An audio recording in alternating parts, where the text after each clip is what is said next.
Buen día, mi nombre es Yaudín Fernando Pérez Merino, soy licenciado en Derecho y actualmente curso la maestría con especialidad en Derecho Civil y Mercantil en la Benemérita Universidad Autónoma de Puebla.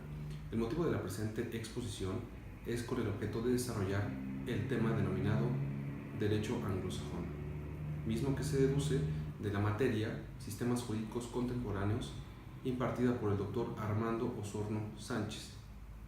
Bueno, el tema que se va a desarrollar es el derecho anglosajón, también denominado common law. Previo al estudio de fondo, es necesario identificar los conceptos de sistema, de familia jurídica y posteriormente desarrollar el tema motivo de la presente exposición. Ahora bien, ¿cómo se conforma un sistema jurídico? Bueno, este tiene elementos estructurales, tiene fines, contiene principios y procedimientos. En cuanto a su estructura, estas se compone de reglas que se clasifican en primarias y secundarias. Las primarias son aquellas que prescriben conductas, mientras que las secundarias se van a dividir en reglas de reconocimiento, reglas de modificación y reglas de decisión. Las primeras, las de reconocimiento, van a determinar las características que necesita una regla para poder pertenecer en el propio sistema jurídico. Las de modificación son aquellas que determinan el procedimiento para que las reglas se modifiquen o se supriman. Y finalmente, las reglas de decisión. Estas se van a aplicar ante el quebrantamiento de las normas primarias. Ahora bien, estas normas se van a jerarquizar, se van a ordenar. En el primer escalón, según Kelsen, vamos a encontrar la constitución del sistema jurídico correspondiente. Posterior, los tratados internacionales. Pero aquí hay una cuestión muy importante. En algunos sistemas jurídicos, la Constitución se encuentra en la cúspide de la pirámide, mientras que en otros, los tratados internacionales se encuentran en el mismo nivel que la propia Constitución. Ahora bien, continuando con la clasificación de Kelsen, continúan las leyes secundarias, que van a ser aquellas que determinan los órganos que aplicarán tanto el derecho como el procedimiento. Asimismo, esas leyes secundarias van a determinar los actos judiciales y administrativos de estos mismos órganos. Finalmente, en la última parte de la pirámide vamos a encontrar a los reglamentos y a los actos jurídicos individualizados. En cuanto a los fines del sistema jurídico, vamos a encontrar principalmente la justicia, la paz, la seguridad jurídica y el bien común.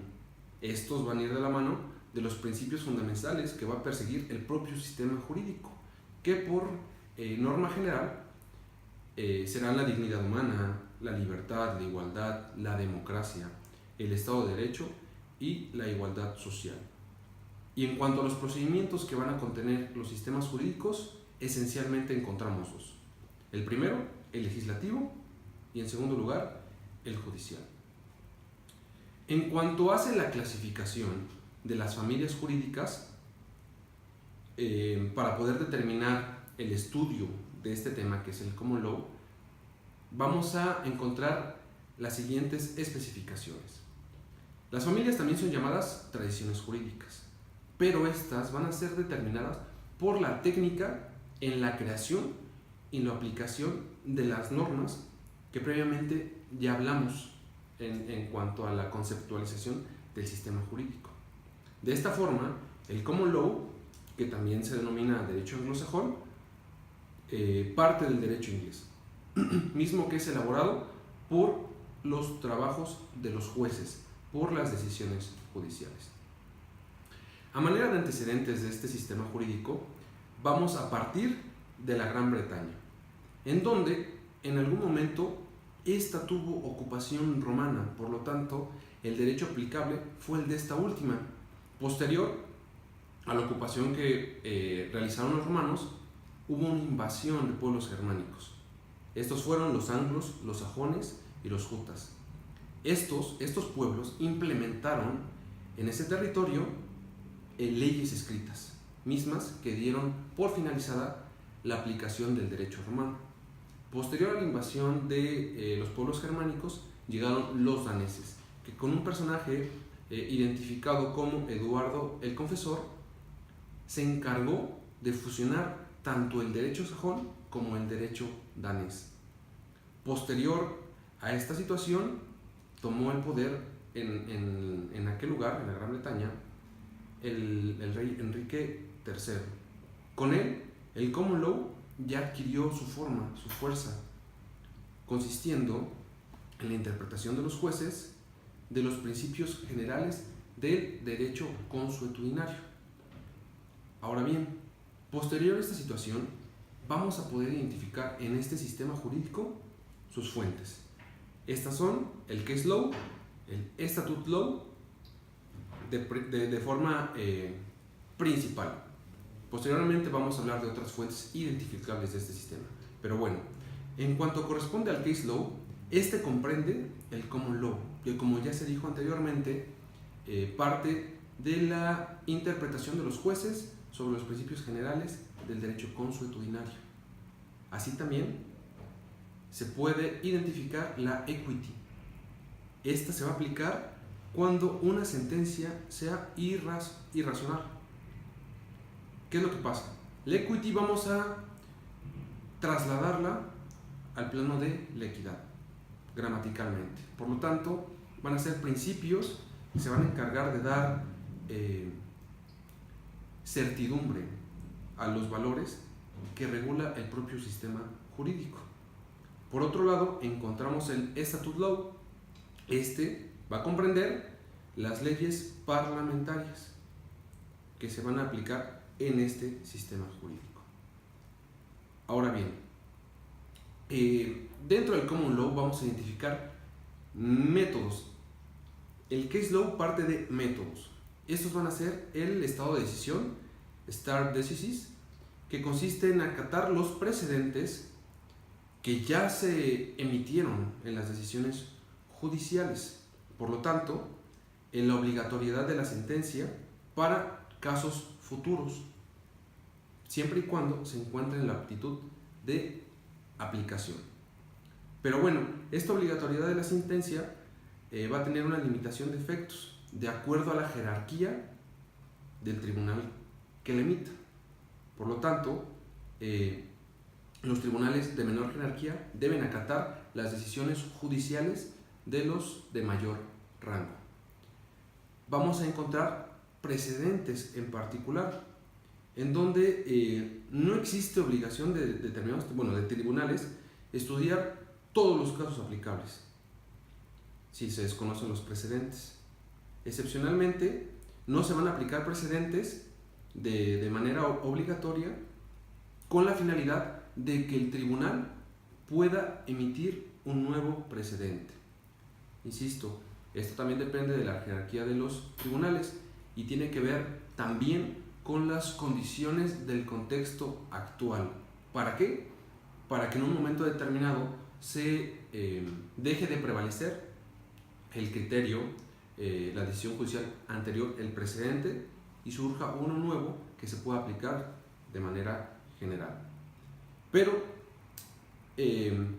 estos precedentes en particular también van a ayudar a evitar un conflicto intertemporal, es decir, que un precedente revoque un anterior.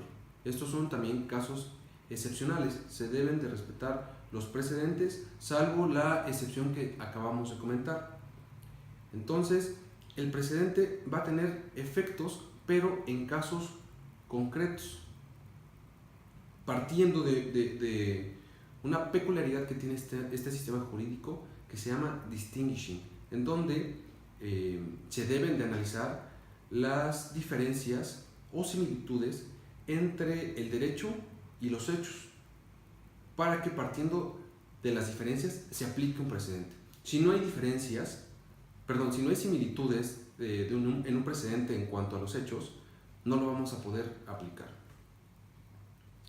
Ahora bien, dentro del Statute Law que rige en Inglaterra, vamos a poder distinguir, curiosamente, ya habíamos hablado de la jerarquía de las reglas dentro de un sistema jurídico. En la ley interna es superior al tratado internacional. y el tratado internacional, pues bueno, va a poder ser adoptado a través de orden del Parlamento. Ahora bien, vamos a identificar dentro de su Statute Law las leyes parlamentarias y las leyes no parlamentarias. En cuanto a las primeras, vamos a distinguir que el Parlamento se compone de tres figuras: el rey, el monarca, los lores y los comunes, que son las cámaras que van a conformar el Parlamento. Estos van a poder crear proyectos, se les denomina public bills, y tienen su propio procedimiento legislativo, que también, bueno, va a tener que ser aprobado, en este caso, por el monarca. Ahora bien, también vamos a encontrar leyes que no van a ser parlamentarias, y vamos a distinguir algunas que son el reglamento de la corona, reglas de cortes y procedimientos sumarios. No vamos a entrar al estudio de fondo, únicamente es por hacer una distinción. Ahora bien, dentro del Statute Law vamos a ubicar una interpretación. Vamos a ver que la interpretación de esta legislación va a ser gramatical y se va a basar en la regla del mismo género, que consiste en, bueno, palabras especiales, palabras generales en concordancia a las especiales. Reglas de oro, Golden Rule, que van a tener la aptitud de desviarse del texto absurdo, es decir, van a poder tratar de encontrar el significado, la esencia de la regla, para evitar que existan ambigüedades, que el texto sea absurdo. Ahora bien, en los Estados Unidos el Statute Law contempla leyes federales. Estas leyes van a ser emitidas, van a ser elaboradas por el Senado y por la Cámara de los Representantes. A los proyectos de ley se les van a denominar bills. Entonces, el proceso legislativo, la Cámara de Origen va a aprobarla, lo va a enviar a la Cámara, a la otra Cámara, ¿sí?, para que exista un debate y para que se apruebe. Y bueno, el presidente de aquel país, de Estados Unidos, va a aprobarlo, lo va a firmar, lo va a vetar. ¿De acuerdo? Posterior, vamos a encontrar también las leyes locales. Y dentro de las leyes locales van a comprender las constituciones locales, sus propios state statutes, reglamentos locales y reglamentos municipales. En el entendido de que en Estados Unidos, pues bueno, los estados son independientes, se respeta su soberanía. Ahora bien, en los Estados Unidos, tratándose del derecho internacional público, los tratados internacionales, pues bueno, jerárquicamente, a diferencia del derecho inglés, los tratados van a estar un peldaño debajo, van a ser inferiores a la Constitución, se van a encontrar en el mismo nivel que las leyes del Congreso, y van a ser mayores a las leyes de los estados. Esto es en cuanto al Case Law y al Statute Law como fuentes del derecho anglosajón, tanto en Estados Unidos como en Inglaterra. Pero también vamos a encontrar otra fuente del derecho anglosajón, que es la costumbre. Y bueno, la costumbre va a ser previo a formar un precedente, ¿sí? Cuando un caso en concreto no tenga un derecho aplicable y los hechos no correspondan a ningún otro que permitan poder establecer o poder decidir con base en un precedente, pues bueno, se va a aplicar la costumbre. Pero de manera especial, una vez que se aplique la costumbre y se vaya a decidir, pues bueno, el caso concreto, el caso particular, ya va a contar con un precedente. Posterior a la costumbre vamos a encontrar la razón, y bueno, esto va a ser a través de la analogía, de la aplicación de la analogía, para encontrar una norma aplicable al caso concreto. En las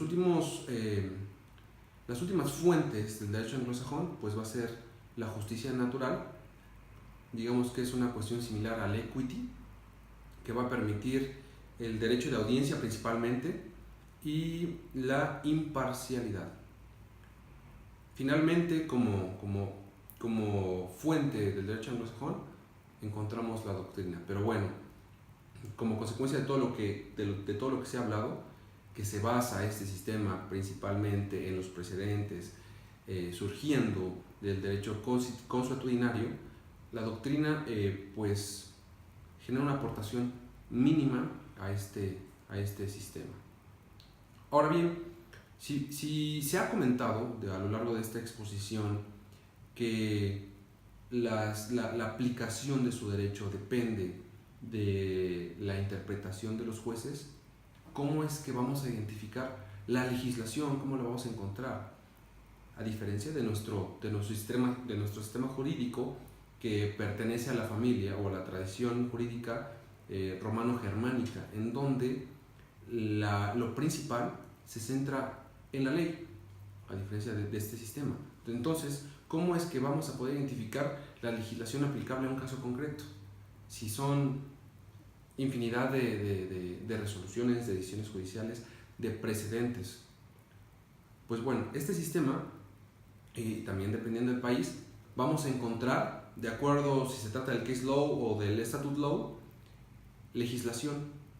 Tratándose del case law, que comprende el common law, vamos a encontrar colecciones de sentencias, vamos a encontrar clasificación de decisiones, vamos a encontrar una visión incluso del desarrollo de una propia decisión, inclusive grupos de decisiones y las decisiones más importantes de una rama en el derecho determinado. Pero bueno, es importante poder identificar que se parte de una literatura jurídica, es completamente diferente a la nuestra, pero sí es indispensable pues conocer la forma en cómo se puede obtener o se puede tener acceso a este tipo de información, a este tipo de precedentes que son indispensables en este sistema jurídico. Ahora bien, tratándose del statute law, que corresponde a las leyes parlamentarias, vamos a poder encontrar colecciones cronológicas que pueden ser oficiales como semioficiales. Esto en ambos países, tanto en Inglaterra como en Estados Unidos, que nos va a poder permitir visualizar pues, las leyes del Parlamento que se han emitido a partir de manera cronológica. Y también, en el caso de las semioficiales, estas también son comentadas. Vamos a poder tener pues un panorama más amplio en cuanto al contexto de la emisión de las mismas. Incluso existen páginas web en donde se puede tener acceso a este tipo de legislación para poder ya sea aplicarlas, estudiarlas, analizarlas. Pero en algunas inclusive también hay algún costo. Eso depende de las páginas que se encuentran tanto en Estados Unidos como en Inglaterra. Y vamos a poder encontrar la clasificación que ya se había comentado tratándose del case law, para identificar, porque los precedentes es una información, es un punto de partida que es muy grande. Finalmente, dentro de la exposición vamos a platicar las profesiones legales, concretamente los abogados. Y bueno, en Estados Unidos, para ser abogado, para poder desarrollar la profesión del abogado, es indispensable pertenecer a una barra, a la barra de un estado. Pero para poder tener acceso a la misma, se debe de realizar un examen. Y bueno, esta barra también va a fungir para poder aceptar abogados, pero también como un órgano disciplinario. Así que si un abogado que ya que ya pertenece a la barra realiza una cuestión ilegal o que vaya en contra de los principios de la propia barra, pues bueno, esta lo puede sancionar. Inclusive se le puede quitar la licencia a un abogado para poder ejercer leyes. A diferencia de Estados Unidos, en Inglaterra vamos a identificar abogados, pero vamos a encontrar una clasificación: los barristers y los solicitors. Los barristers tienen que tener una permisión para poder ingresar a la barra. Eso sí, deben de pertenecer a la misma, previo a un ingreso a una entidad denominada Inns of Court. También los barristas, bueno, ellos se van a encargar de resolver problemas legales. Es como abogados litigantes aquí en nuestro país. Y estos barristas van a tener representación también ante las cortes superiores. Estos son los barristas. En cuanto a los solicitors, estos profesionistas, pues bueno, van a tener actividades semejantes a lo que aquí en México, semejantes a lo que en México un notario realiza. Previo a la preparación, un solicitor se encarga de realizar un papel de asesor legal. Va a preparar el procedimiento y posteriormente a la preparación va a buscar el servicio de un barrister, que es el que se va a encargar de realizar la representación de las personas que tengan un conflicto para que se lleve a la corte. Y bueno, a grandes rasgos, este es el derecho anglosajón. Es muy interesante, es importante conocer, tener nociones de este sistema jurídico, porque hoy en día, ante la necesidad de comercial principalmente, de interactuar en un mundo globalizado, es indispensable conocer el derecho que rige en Estados Unidos como principal potencia, en Inglaterra también, qué es lo que pasa inclusive en relaciones comerciales. Se pueden someter a la jurisdicción de estos países, y por eso es importante tener nociones. Ahora, este análisis tiene una cuestión académica de poder examinar las diferencias, las similitudes con las que o existentes entre el sistema jurídico anglosajón, entre nuestro derecho, y bueno, obtener información necesaria a partir de ideas que en algún momento dado se puedan aplicar en otros países, y así complementar el derecho que nos rige. Esto fue todo. Agradezco su atención. Muchas gracias.